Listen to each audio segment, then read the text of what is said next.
साथियों, आप सभी का इस प्लेटफॉर्म पर स्वागत है। इस वीडियो में हम लोग जो है पंचायती राज संस्थाओं का एक संक्षिप्त अवलोकन देखेंगे। इसमें जो आर्टिकल लिया गया है या जो संपादकीय लिया गया है, यह जनसत्ता न्यूज़पेपर में प्रकाशित है और इसे अजय जोशी जी ने लिखा हुआ है।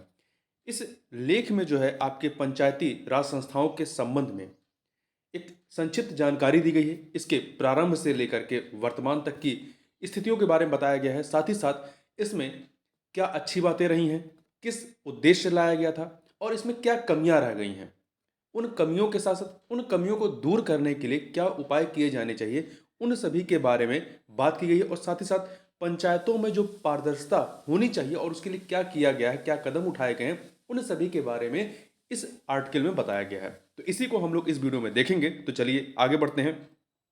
देखिए, पंचायती राज व्यवस्था जो है ये देश के ग्रामीण क्षेत्रों में स्थानीय स्वशासन की व्यवस्था है। इसके अंतर्गत ग्राम के स्तर पर ग्राम पंचायत, ब्लॉक या तालुका स्तर पर पंचायत समिति और जिला स्तर पर जिला परिषद कार्य करती है।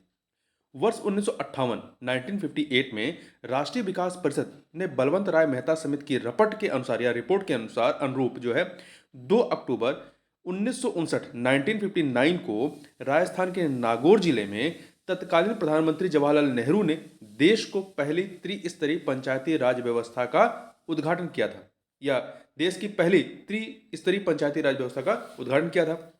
पंचायती राज संस्थाएं स्थानीय सरकार के रूप में गांव के विशेष क्षेत्रों जैसे स्वास्थ्य, महिला विकास, बच्चों की प्राथमिक शिक्षा, बाल विकास, स्थानीय सरकार में महिलाओं की भागीदारी, कृषि विकास और रोजगार के अवसर सृजित करने आदि से जुड़ी क्रियाओं के संचालन में महत्वपूर्ण भूमिका निभाती हैं। इस व्यवस्था के अंतर्गत विकास कार्यों हेतु केंद्र और राज्य सरकारें बड़ी मात्रा में धनराशि उपलब्ध कराती हैं। इसके अलावा ग्राम पंचायतों की आय का मुख्य स्रोत जो है घरों, बाजार, सार्वजनिक स्थानों आदि पर करों का संग्रह है।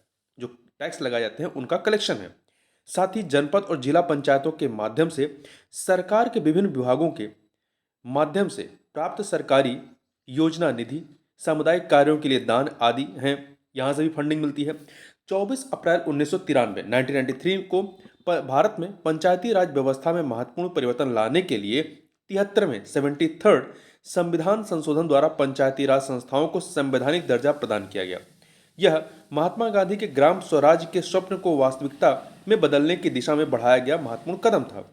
इस संशोधन के जरिए पंचायती राज व्यवस्था को सुचारू रूप से चलाने हेतु एक त्रिस्तरीय ढांचे की स्थापना, ग्राम स्तर पर ग्राम सभा की स्थापना, हर 5 वर्ष में पंचायतों के लिए नियमित चुनाव, अनुसूचित जातियों और जनजातियों के लिए उनकी जनसंख्या के अनुपात में सीटों का आरक्षण, महिलाओं के लिए 1/3 सीटों का आरक्षण, पंचायतों की निधियों में सुधार के लिए उपाय सुझाने हेतु राज्य वित्त आयोगों के गठन जैसे महत्वपूर्ण प्रावधान किए गए। देश में 2,60,000 से अधिक पंचायतों में 31 लाख से अधिक निर्वाचित जनप्रतिनिधि हैं और इसमें महिला जनप्रतिनिधियों या महिला प्रतिनिधियों की संख्या करीब 14 लाख है। 31 लाख में 15वें वित्त आयोग ने ग्राम पंचायतों को आगामी 5 वर्ष में 2,36,000 करोड़ रुपए देने की अनुशंसा की। इस अनुशंसा को सरकार ने पूर्णतः स्वीकार कर लिया है। इस राशि से गांव में बुनियादी सुविधाओं का विकास होना है। 15वें वित्त आयोग द्वारा ग्रामीण स्थानीय निकायों को वर्ष 2020 से 26 की अवधि के लिए, जो 5 वर्ष की अवधि है, की अवधि के लिए 2,97,555 करोड़ रुपए के अनुदान के साथ आवंटित किया गया है। जिसके प्रभावी उपयोग हेतु सामाजिक लेखा परीक्षा प्रक्रिया और पंचायती राज मंत्रालय के ऑनलाइन एप्लीकेशन के माध्यम से ऑनलाइन ऑडिट की व्यवस्था की गई है। कोई भी समुदाय जब अपने हित से जुड़े कार्यों या मुद्दों की देखरेख और निगरानी करके उसका मूल्यांकन करता है तो यह व्यवस्था सामाजिक अंकेक्षण के अंतर्गत आती है, सोशल ऑडिट के अंतर्गत आती है। इसमें समुदाय संबंधित विकास कार्यों तथा कार्यक्रमों की उपयोगिता, उनकी गुणवत्ता, लागत तथा उनकी सार्थकता आदि का विश्लेषण स्थानीय लोगों द्वारा किया जाता है। सरकारों द्वारा बड़ी राशि जो है पंचायती राज संस्थाओं को उपलब्ध कराई जाती है, इसलिए उनके या उसके नियमित लेखा परीक्षण के साथ साथ सामाजिक अंकेक्षण जरूरी हो जाता है। सामाजिक अंकेक्षण स्थानीय विकास की जरूरतों और उपलब्ध संसाधनों में तालमेल बिठाने और इनके बीच भौतिक और वित्तीय आवश्यकताओं के बीच विचलन का पता लगाकर उसे दूर करने के लिए किए जाने वाले उपायों की दृष्टि से महत्वपूर्ण होता है।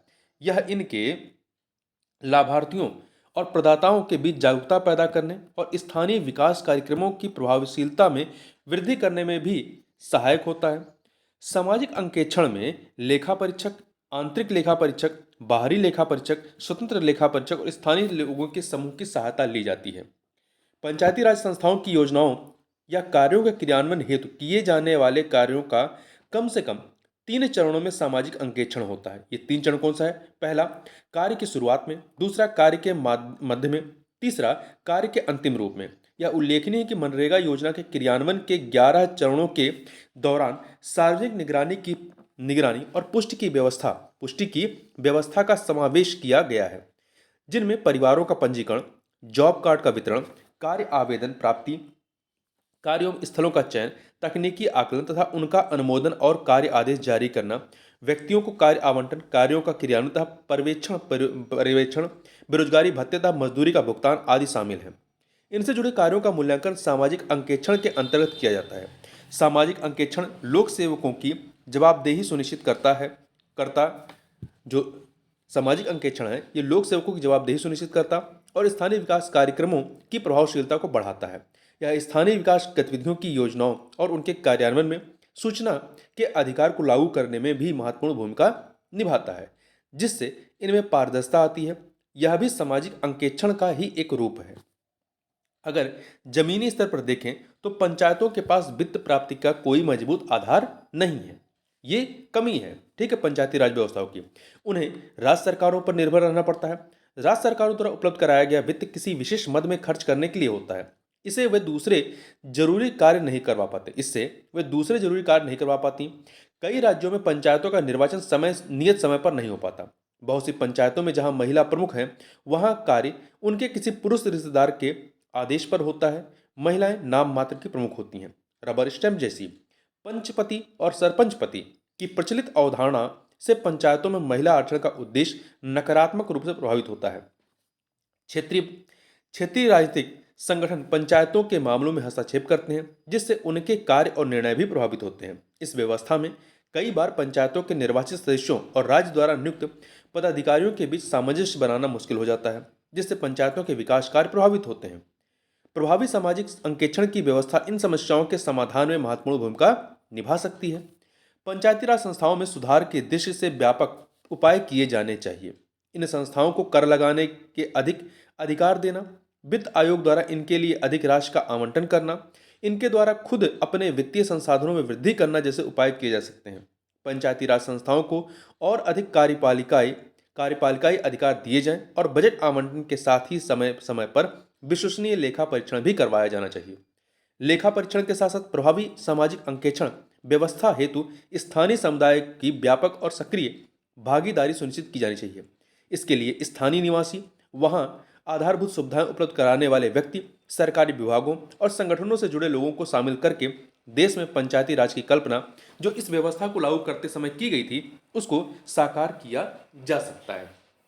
तो इस प्रकार से इस वीडियो में हम लोग इस आर्टिकल के माध्यम से पंचायती राज व्यवस्था से संबंधित महत्वपूर्ण चीज़ों को हमने यहाँ पर देखा। तो इस वीडियो में बस इतना ही। मिलते हैं नेक्स्ट वीडियो में, तब तक के लिए बहुत बहुत धन्यवाद।